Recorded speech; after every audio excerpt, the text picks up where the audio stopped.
Well, meanwhile, Islamic State is expanding eastwards from Iraq and Syria into Afghanistan, increasingly capitalizing on the withdrawal of US-led international combat troops.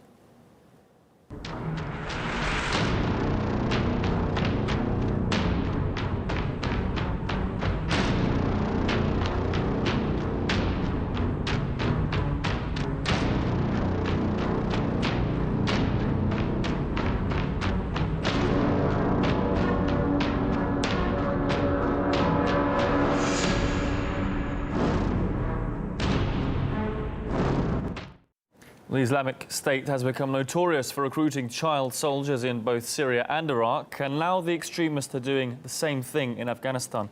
They've opened a number of training schools where kids are transformed into terrorists. They're taught to fight, to kill, even to prepare for suicide bombings. Well, here's a first-hand account and photographs from a journalist who risked his life to enter ISIL-controlled territory. So imagine a children age of start from 3 until 9 to 12 years old boy or children, how they should know about jihad.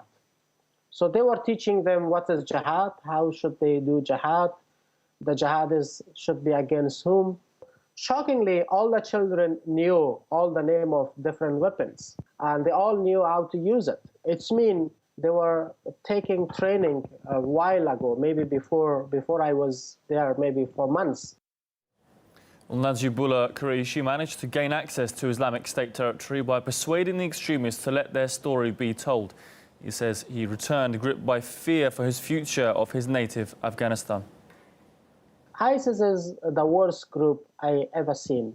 I was embedded with the Taliban many times. I filmed them as well.